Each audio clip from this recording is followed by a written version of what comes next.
तुम्हारी आवाज़ें बुलंद हो गई और 60 दकीका मुकम्मल होने में कुल 1.5 मिनट हैं। ज़हमत नहीं दूंगा, लेकिन जब यहाँ तक मेरे साथ आ गए हो तो जुमला सुनते जाओ।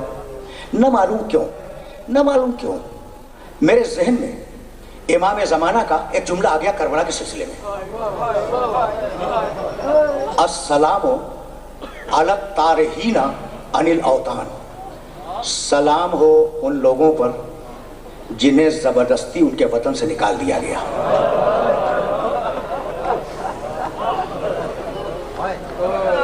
क्या अजीब व गरीब जुमला है।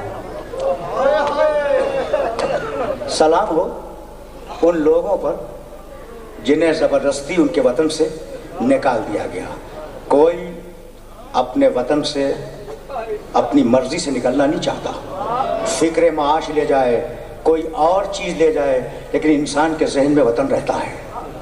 वो तवज्जो रहे, वो जो मदीने में पैदा हुआ, वो जो मदीने में अपने भाई के साथ खेला, वो जो अपने नाना की कब्र का मुजाविर था, उससे 28 रजब को वतन छूट रहा है। उर्वा इब्ने मसूद ग़िफ़ारी पैगंबर अकरम के एक सहाबी हैं। इल्म रिजाल की किताबों में तुम्हें उनका तज़किरा मिलेगा।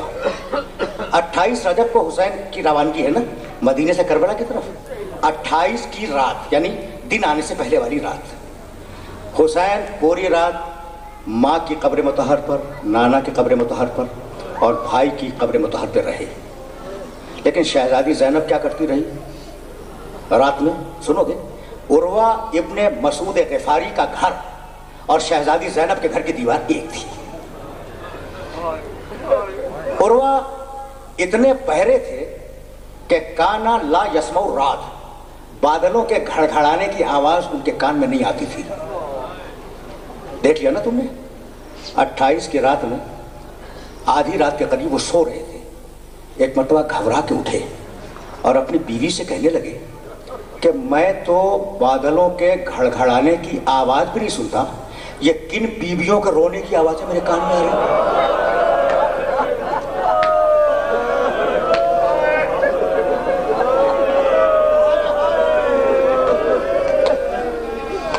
मैं तो बादलों के कड़क की आवाज़ नहीं सुनता, ये किन बीवियों के रोने की आवाज़ें आ रही हैं। उर्वा की ज़ौजा रोने लगी। कहा उर्वा नहीं समझे, ये मोहम्मद की नवासियाँ रो रही हैं, फातिमा ज़हरा की बेटियाँ रो रही हैं।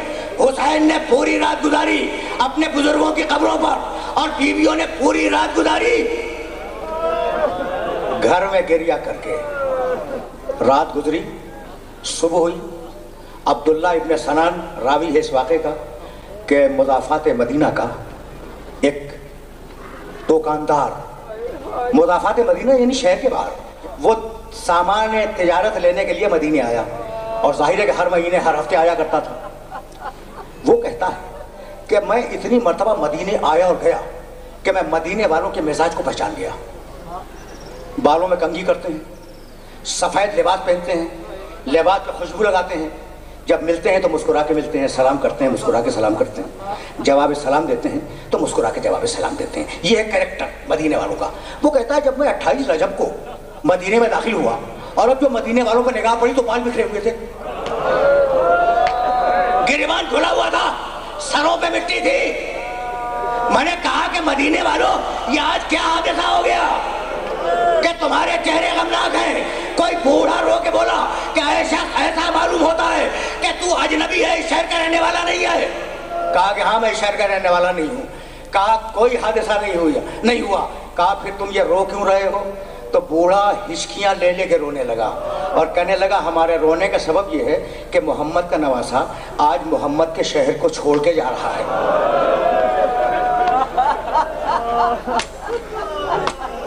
अजरकुमुल्लाह। आज मेरे नबी का नवासा नबी के शहर को छोड़ के जा रहा है। दो जुमले सुनो और मुझे इजाज़त दे दो। वो पूछता कि बनी हाशिम का महल्ला कौन सा है और हुसैन किस महल्ले में रहते हैं। उस गली में दाखिल हुआ जिसमें हुसैन का घर था। अब सारी रिपोर्टिंग उस दुकानदार की है। तुम रो चुके, मेरी मजलिस तमाम हो गई, ज़हमत नहीं दूंगा। वो कहता है कि मैं गली के कोने पे खड़ा था कि इतने में एक लंबे कद का जवान निकला और निकलने के बाद उसने गली के दोनों सिरों पे कनाते बांध दी।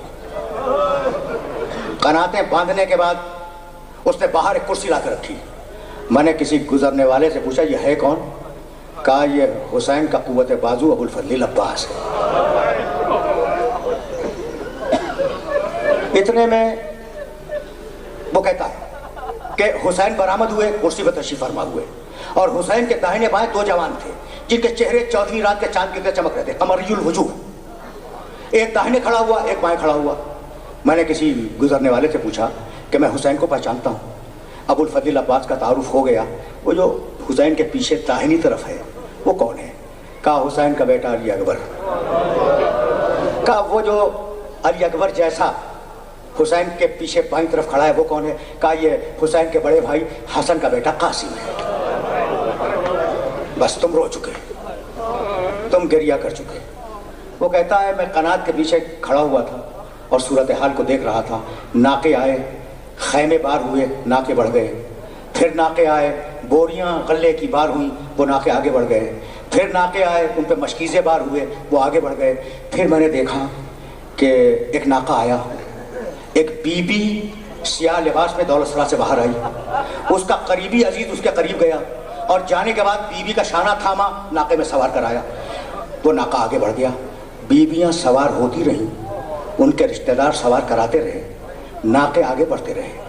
راوی کہتا ہے کہ ایک مرتبہ حسین کے گھر کا دروازہ دونوں پٹ کھل گیا اور 18 کنیزوں کے جھرمٹ میں ایک بیوی باہر آئی. حسین نے دیکھا, گھبرا کے کھڑے ہو گئے. آواز دی, بھیا عباس بہن کو سوار کراؤ.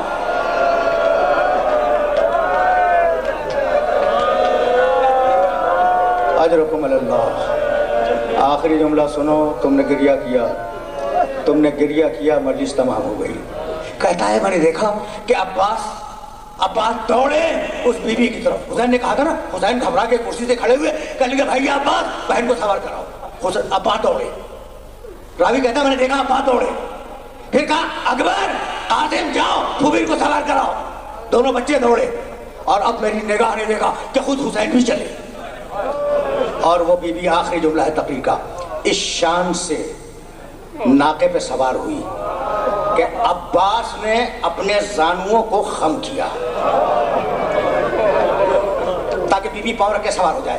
عباس نے اپنے زانوؤں کو خم کیا, اکبر نے پردہ محفل اٹھایا, قاسم نے نالین سنبھالی, حسین نے شہزادی کا بازو تھاما, سوار کرایا. اس شان سے علی کی بیٹی زینب 28 رجب کو سوار ہوئی تھی.